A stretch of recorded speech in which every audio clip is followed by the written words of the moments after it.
guys, welcome back to Lensday Wednesday.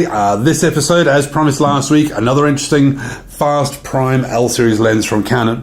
This is the 400mm 5.6, a lens that's been on the lineup, wow, at least 20 years. One of the single greatest sellers that we've had in this country, very, very popular amongst hikers, bird photographers for absolutely ages. The optical quality is astonishing as one of our first lightweight prime lenses to feature the fluorite lens elements, giving you spectacular colors and really, really good sharpness throughout the range. As you'd expect from an L series lens, man, the performance is astonishing.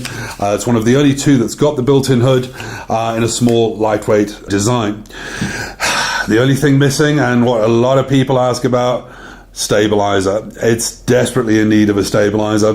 The unfortunate thing in the sub 20-odd thousand rand kind of price bracket, if Canon does do a major overhaul on this particular lens, to put an image stabilizer in there, it comes at a considerable price. And it would no longer be as cheap and as attractive as it is in that kind of price category if they did an optical overhaul and put a stabilizer in. Having said that, it is good, it is easy to use. The close focus is only about 3.5 meters, which makes it very, very, very difficult if you want to get right up close to small birds like kingfishers, etc., etc. But we'll take the extenders, which is really fantastic, gives you really good focal length, 600mm f8 with a 1.4, up to 800mm f11 with a 2 times. That is a bit hectic to work with. Optical performance is astonishing. The autofocus capabilities are very, very good, especially when you put the focus limiter on. We spoke about this on the last lens, the 300mm f4. If you put this focus limiter on 8.5 to infinity for tracking birds in flight, what an absolute pleasure. It really is good to use. What I will say to you, because of the lack of that stabilizer, you have to shoot this at high shutter speed. Some of the examples you might have seen of birds in the background behind me, if you look at it from a distance, man, the picture looks fantastic. Shutter speeds are above 1600ths of a second in most cases, but on a zoom in to 100%, you can see motion blur. And more of that is caused by me shaking, hand shaking versus subject movement. And it is something that is well worth thinking about. If you are looking at this lens, this is a broad daylight lens only, and specifically higher shutter speeds if at all possible.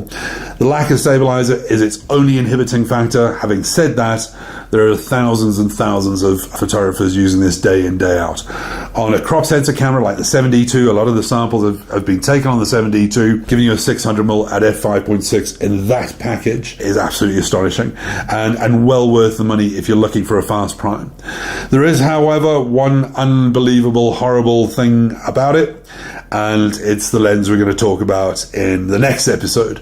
But if you're looking for a fast prime at the 400mm focal length, this is the quickest, lightest, easiest inroad as far as that's concerned. Canon makes 3 really good 400mm lenses, the 5.6, the f4DO, we'll talk about that, and the 400 2.8, which is an absolute beast. Price goes up exponentially for every stop that you go up from there. But for a 5.6 400mm, wow. As usual, thanks very much for watching. Hit the subscribe, like, give us some comments below if you like what you see. If you got some questions, you must watch next week's episode, because I'm going to talk about this lens again. Anyway, as always, thanks for watching.